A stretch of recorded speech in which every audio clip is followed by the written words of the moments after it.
Guys আজকাল হ্যাকারের জ্বালা একটা ম্যাচও ঠিক মতো খেলতেও পারি না। আর আমি এখানে চুপচাপ দাঁড়িয়ে রয়েছি কারণ আমার সামনে আছে হ্যাকার, আর আমার কাছে ভালো কোনো লুডও নাই।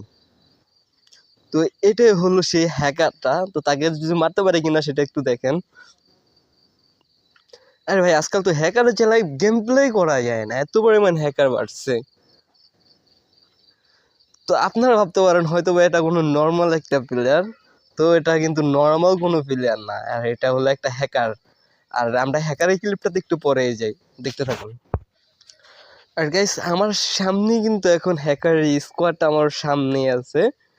তো আমাকে কিন্তু ড্যামেজ দিয়ে দিছে, আর তাদের স্পিড দেখলে মনে হয় না যে 2 মিনিটও টিকতে পারবো। এখন কথা হলো যে আমি কি হ্যাকারের স্কোয়াডকে মারতে পারবো?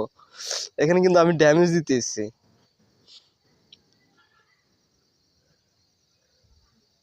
কিন্তু দেখেন তাদের মানে মুভমেন্ট স্পিডটাই কি।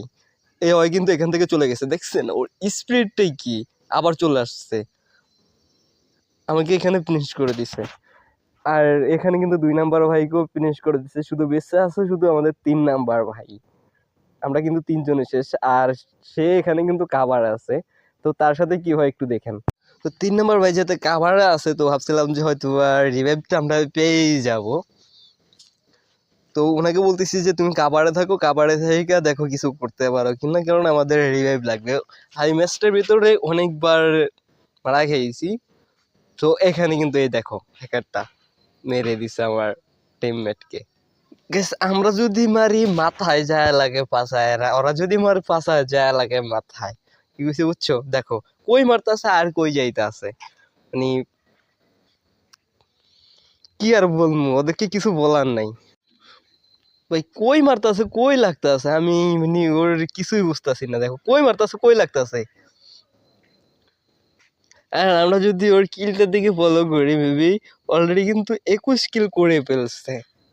তো ওর পুরো খেলাটা একটু দেখি যে ওই কি করতে চাইতেছে। এখন গাইস তোমরাই বলো যে এদেরকে কি করা উচিত। ভাই কই মারতেছে কই যাইতেছে, দেখো দেখো কি করে মারছে, কই গেছে কই।